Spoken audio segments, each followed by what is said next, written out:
Guys, girls, welcome back to another YouTube video. The progress has become bonkers since our last episode, mainly because the man behind the camera went MIA on us and didn't have cars and meant I could have filmed myself, but the one big thing I took away from a lot of my mates was how much better the video was if I'm not the man holding the camera. So here we are. I'm not filming anything anymore if I've got to hold the camera. So Chrissy has signed himself up to a full-time job that don't pay him a thing. Yes. Nice one, lad. You're welcome. The progress since the last episode has been bonkers. We just got too excited, like I always do, and we've just gone for it. We've got a seat in the car, pedals are all in, hydros are in, shifters are in, engine is in and 90% plumbed up. So throughout the video, we'll try and go over what we've done, how we've done it, what brands and products we're using, and hopefully you enjoy the journey. We may have mentioned this on the previous episode because I think this was already in, but we have got a Radium 14-gallon fuel cell with FCST in it, which is fuel cell surge tank. That means we've got a lift pump in there and a high pressure pump, but it can take up to 3 high pressure pumps. I probably, if I need to, will add another high pressure pump. Depends if we run out of fuel in. The lines, we've got an AN8 feed and return. They are plumbed into bulkheads that are under this. This is essentially our firebox. We've got Fancy, which I absolutely love this. Fancy dry brake quick fill. I don't know where the fuel tank, the jugs are, I'll show you, but it essentially means that there isn't an open end. You can have the jug, bash it on, and it fills safely and dry, because we couldn't use our OEM filler anymore, so we needed a way that we could fill this tank up in a safe manner.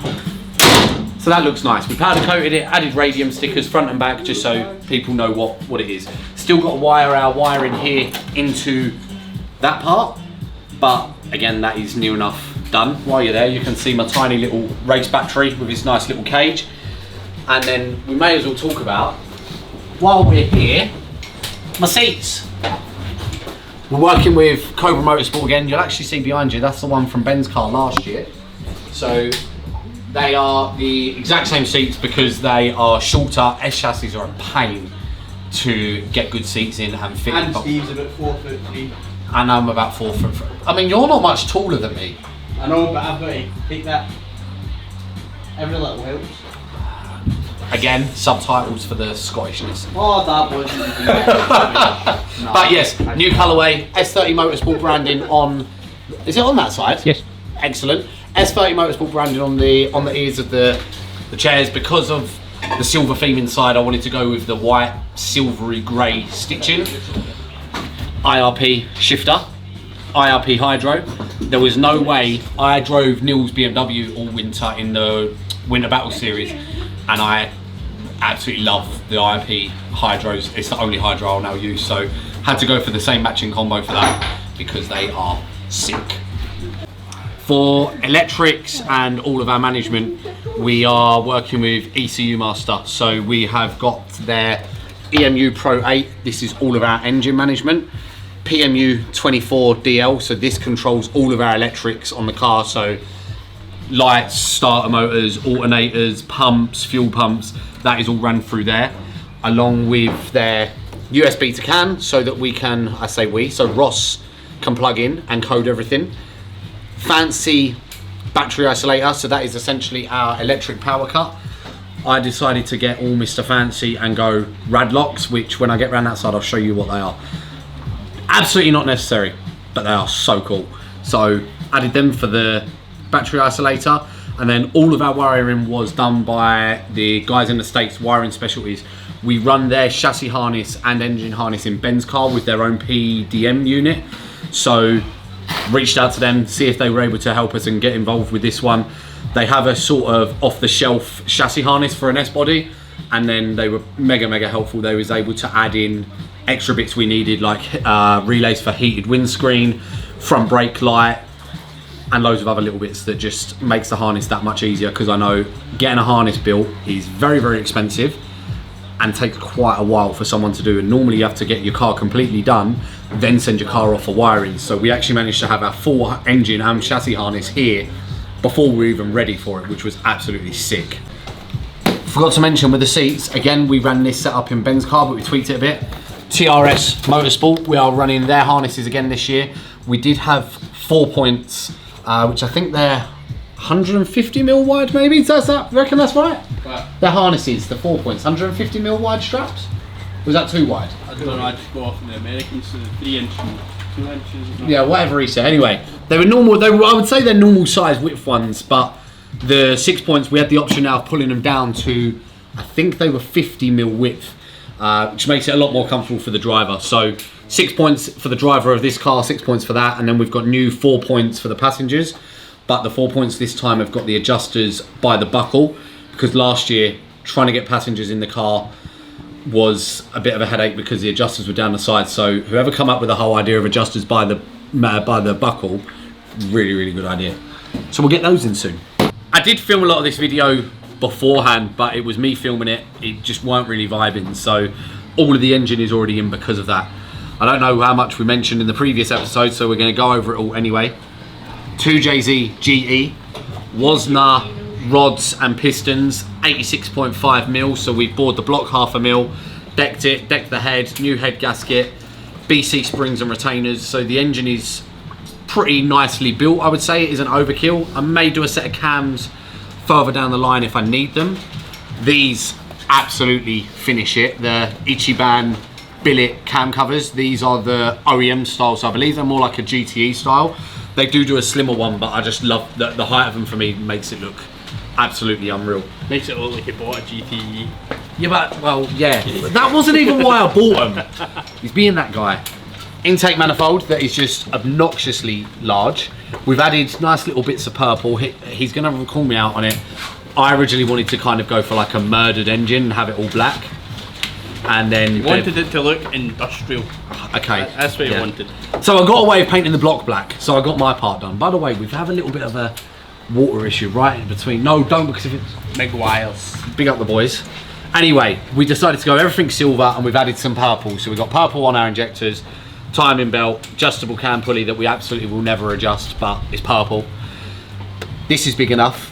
While we're down here, we've got Turbo Smart for our wastegates, our turbos, our pressure regulators. So we've got our Turbo Smart fuel pressure regulator here, now all plumbed in with our pressure and temperature combined sensor for all of our fuel. Tucked under the way. The show kid in me makes this a bit of a headache because I still want everything to look as kind of clean and neat as I can. So we've tucked our power steering pump down under here. Turns out the more I do this, the more I learn. A lot of people run that. It's an Astra power steering pump for electronic steering pump pressure. You know what I'm on about. For the fancy side of things, as we mentioned, Turbo Smart for our don't be idiots. Turbo Smart for our turbo. 60mm wastegate, definitely bigger than what we need, but it doesn't allow for any boost creep or anything like that. Again, fancy, purple. Funk Motorsport, arguably the best in the industry for heat management. So their turbo blanket, wastegate blanket, heat shielding over our bulkhead. Walton Motorsport, again, arguably the best manifold in the industry. So Walton Motorsport for our turbo manifold. Fuller Motorsport alternator bracket relocation, just to move our alternator down a bit and out the way. And then we've been partners with Forge Motorsport now for, I think, maybe nearly 8 years, mainly on our show car stuff, but they're very, very good fabricators. So Ian, when he made everything up for me, sent me the measurements for my intercooler, my radiator to sit within my crash bar. So Forge, massive thank you to you guys, made us an intercooler of the right size we needed, radiator for the right size, fan shroud for our slimline fans on the back. That was an expensive mistake. I put big normal size fans on it and there wasn't enough clearance. Luckily Ben wanted to go electronic fans this year, so I flogged them to my brother. But that is all there and done. As I say, we are 90% plumbed. I've got one more silicone hose for the water line. Hell are doing everything with our brake lines and AN fittings. So all of my fueling is done. We've got our fuel feed up under the car, through the radiant fuel filter, straight into both ends of my fuel rail, return coming out the middle into my pressure regulator, then back down into the fuel cell. We're very, very close. I did have to change my clutch master. That had to now go on the inside of the car due to where it would be on the bulkhead and my downpipe. It would either melt and kill my clutch fluid, or it would just be an absolute headache. So So wheelwood pedal, got a bracket from a company in Australia that allowed us to mount the wheelwood on the inside. It's got the master cylinder on there, and then the fluid part reservoir is now here. Chase bays, dual brake booster delete, which if you have a look in Ben's, do excuse the utter shocking weather. There is no engine in Ben's car at the moment, but we got rid of the vacuum brake booster. We wanted to go manual brakes. First of all, the chase bay stuff looks absolutely sick, so I definitely went over how it looks rather than what the use is, but the more and more I look into it, I think manual brakes is definitely going to be a very cool way to go. So we're also doing stuff to Ben's car while we're here. So both cars are getting, obviously mine's getting fully built for the season and Ben's getting a big overhaul. Ben's got chase base dual, brake boost delete, new clutch master cylinder, new power steering reservoir, new power steering lines. Ben's car is pretty much ready for engine in, and this car actually goes in a week's time for the livery, which may I add, the livery is sick. I think we've done suspension and everything in our last video, but Strom DSO5s, but the more important thing is what's behind them. The new EBC big brake kit that they developed for all S and R chassis, 6-pot calipers, 355mm disc. That's going to be interesting for me with the old left foot brake. I can almost guarantee that I'm going to go through the windscreen on the first time I try and do it, but they do look absolutely sick behind the wheels. We was filming all of that content on Friday. Today is now Sunday. The weather is a lot better. Ben's back up. He is, you can kind of see him, the lighting is being inside and outside, it's causing this a hoo-ha. Ben is finally getting his engine back into his S13 today, because as I mentioned in a few clips earlier, Ben's car leaves in a week's time for the livery to get done. We've had some very fun parts turn up. Sixth Element we are working with on a lot of carbon parts. This is definitely my most exciting part. Big up Sixth Element carbon S13 dashboard, which also has the centre part that goes down the middle here. We've gone matte carbon so that it doesn't cause a glare. Door cards, these have been made oversized. I need to see if these will work because of the indent here. I think they are designed to go for cars that don't have power windows anymore, but we're going to see if we can make those work and figure that part out. Carbon footrests, which then they've got grip, or what do we call this, anti-slip PPF to go over the top of them.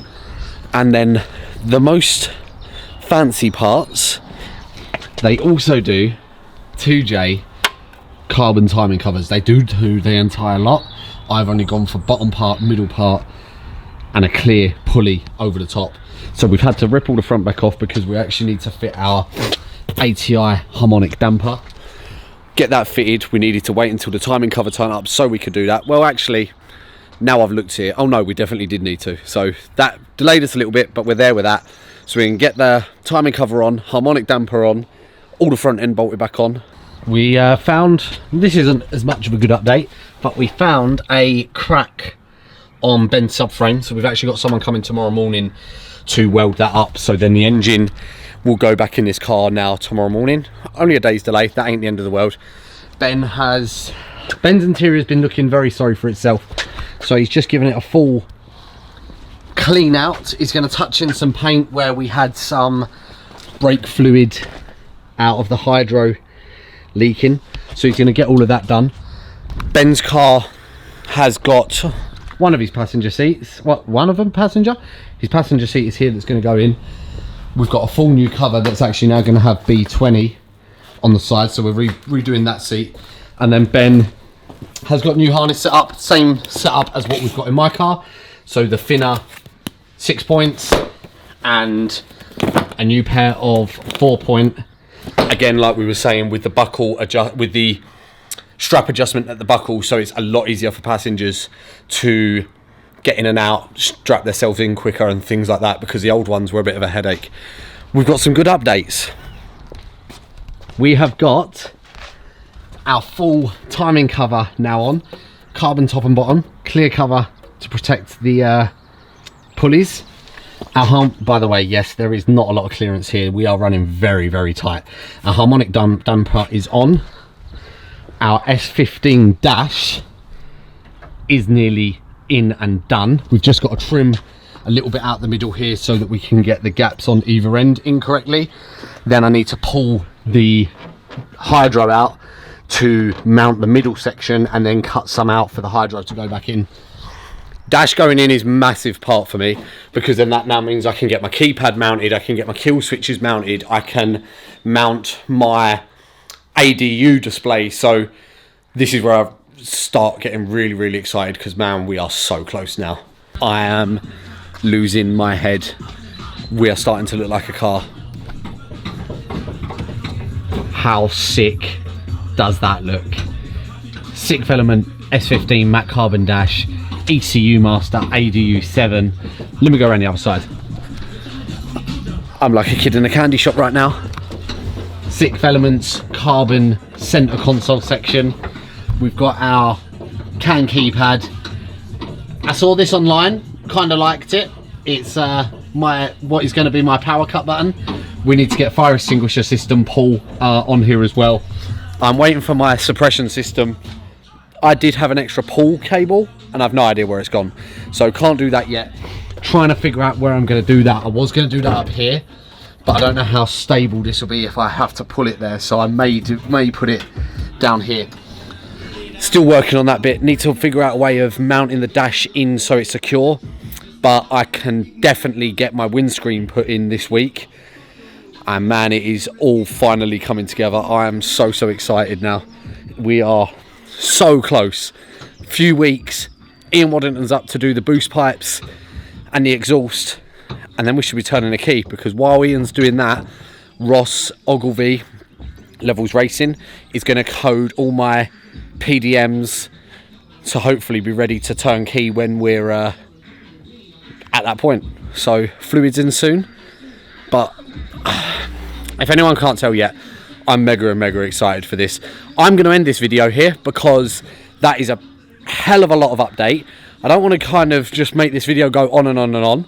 So I'll see you in the next episode. Thank you for watching. Let me know what you think about the build so far. I'll see you soon. Peace.